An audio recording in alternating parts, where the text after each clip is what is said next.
नमस्कार साथियों, BDR learning channel में पुनः आपका बहुत बहुत स्वागत है। दोस्तों, इस वीडियो में पेपर कोड 912 कक्षा 9वीं का समाधान हम देखने वाले हैं। यदि आप सेट ए के समाधान देखना चाहते हैं तो इससे पूर्व वीडियो अपलोड कर दिया गया है, आप चैनल में जाकर देख सकते हैं। और यदि आपका पेपर कोड 912 रहा है तो इस वीडियो में आपको उसके समाधान मिल जाएंगे। चलिए शुरू करते हैं। अर्धवार्षिक परीक्षा कक्षा 9वीं, विषय विज्ञान। पहला प्रश्न सही विकल्प का चयन करना था, जिसमें दिया गया था पदार्थ की किस अवस्था में कणों के मध्य न्यूनतम रिक्त स्थान होता है। इसका सही उत्तर आ जाएगा ठोस।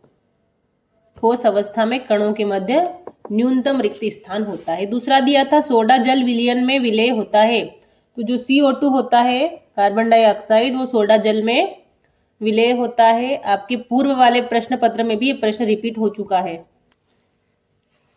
तीसरा है आयन में संयोजकता इलेक्ट्रॉनों की संख्या होती है। तो आयन में 8 इलेक्ट्रॉन होते हैं।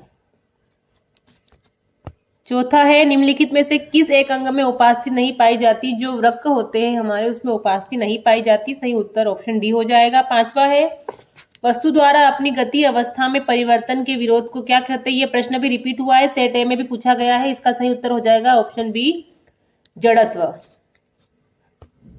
अगला है सार्वत्रिक गुरुत्वीय नियतांक जी का एसआई मात्रक क्या होता है। यह प्रश्न भी रिपीट हुआ है दोस्तों। इसका सही उत्तर हो जाएगा ऑप्शन ए।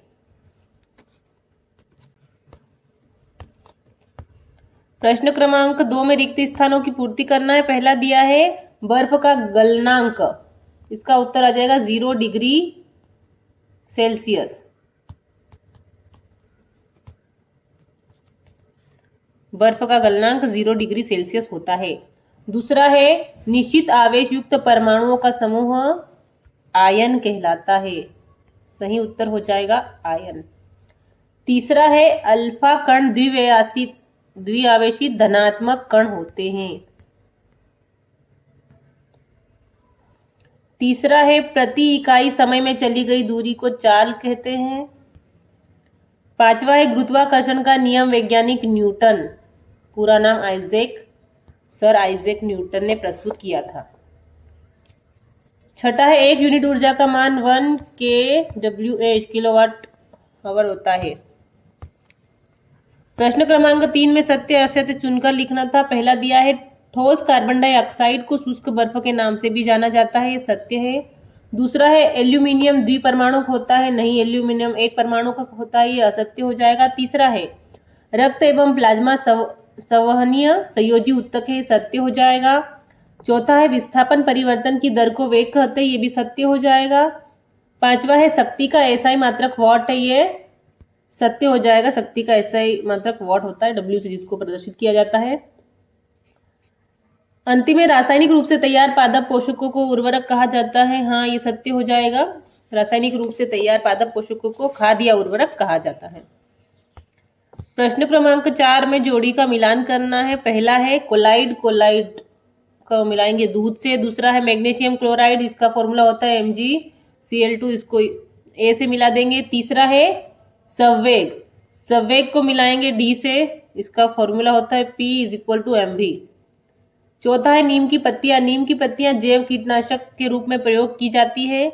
पांचवा है गतिज ऊर्जा का फॉर्मूला होता है 1/2 mv²। छठा है वस्तु का भार, जिसका फॉर्मूला होता है mg। प्रश्न क्रमांक 5 में एक शब्द या एक वाक्य में उत्तर लिखना था। पहला दिया था मिल्क ऑफ मैग्नीशिया में परिक्षेपण माध्यम लिखिए। इस प्रश्न पत्र में सेट ए से बहुत सारे प्रश्न सिमिलर है। ये सेट ए में भी दिया गया था। इसका जो होता है परिक्षेपण माध्यम, वो तरल अवस्था में होता है। दूसरा है परमाणु के नाभिक में उदासीन कण का नाम होता है न्यूट्रॉन। तीसरा है गति के द्वितीय नियम का व्यंजक होता है F = ma। वेग समय ग्राफ का क्षेत्रफल क्या दर्शाता है। वेग समय ग्राफ का क्षेत्रफल विस्थापन दर्शाता है। पांचवा है किसी वस्तु की स्थितिज ऊर्जा के लिए व्यंजक, तो व्यंजक हो जाएगा U is equal to mgh। m वस्तु का द्रव्यमान, वस्तु की गुरुत्वाकर्षण और भूमि से सतह की ऊंचाई। मधुमक्खी का वैज्ञानिक नाम होता है एपिस।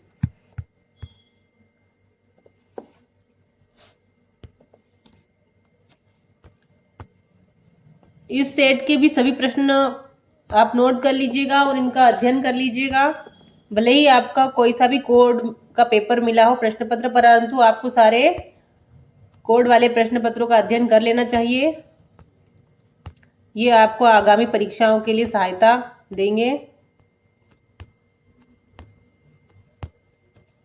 वीडियो यदि आपको पसंद आया हो तो वीडियो को लाइक कीजिएगा, अपने सभी दोस्तों में वीडियो को शेयर कीजिएगा और यदि आप इसी प्रकार के वीडियोस देखना चाहते हैं तो चैनल को सब्सक्राइब कर लीजिएगा।